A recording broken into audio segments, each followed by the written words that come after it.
Apsara classic channel. பிரபல நடிகை கீர்த்தி சுரேஷுக்கும் அவருடைய 15 வருட நண்பருமான ஆண்டனி தட்டேலுக்கும் பிரம்மாண்டமாக திருமணம் நடைபெற்றது. திருமணம் முடிந்த கையோடு கீர்த்தி சுரேஷ் பேபி ஜான் படத்தின் ப்ரமோஷன் பணிகளுக்காக கழுத்தில் மஞ்சள் கயிறு காயும் முன்பே விதவிதமான உடைகளில் வலம் வந்தார். இந்நிலையில் பேபி ஜான் படத்திற்காக கீர்த்தி சுரேஷ் அதில் ஹீரோவாக நடித்த வருண் தவானுடன் நெருக்கமாக எடுத்துக்கொண்ட புகைப்படங்கள் இணையத்தில் சர்ச்சையை ஏற்படுத்தியது. இதனால் கீர்த்தியின் மாமியார் இதனை கண்டித்ததாக தற்போது தகவல்கள் வெளியாகியுள்ளன.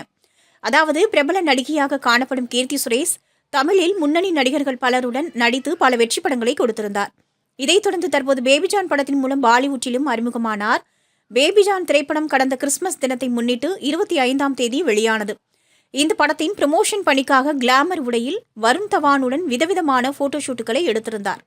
இதன்போது திருமணமான ஓரிரு நாட்களிலேயே வருண் தவானுடன் மிகவும் நெருக்கமாக அவர் எடுத்துக்கொண்ட புகைப்படங்கள் சர்ச்சையை ஏற்படுத்தியிருந்தது. இந்த விஷயம் கீர்த்தி சுரேஷின் மாமியாருக்கு பிடிக்காமல் போக அவர் இனிமேல் படங்களில் நடிக்காமல் படங்களை தயாரிக்கும் பணிகளில் ஈடுபட சொன்னதாக தகவல்கள் வெளியாகியுள்ளன. எனினும் இது எந்த அளவுக்கு உண்மை என்று தெரியவில்லை. ஆனாலும் திருமணத்திற்கு பிறகு கீர்த்தி சுரேஷ் நடிப்பாரா இல்லையா என்ற குழப்பத்தில் ரசிகர்கள் காணப்படுகிறார்கள். இது தொடர்பில் கீர்த்தி சுரேஷ் தனது சார்பில் விளக்கம் அளித்தால் மட்டுமே இந்த குழப்பத்திற்கு முடிவு காணும். நியூ அப்சரா கிளாசிக் சேனலை லைக், ஷேர் அண்ட் சப்ஸ்கிரைப் பண்ணுங்க.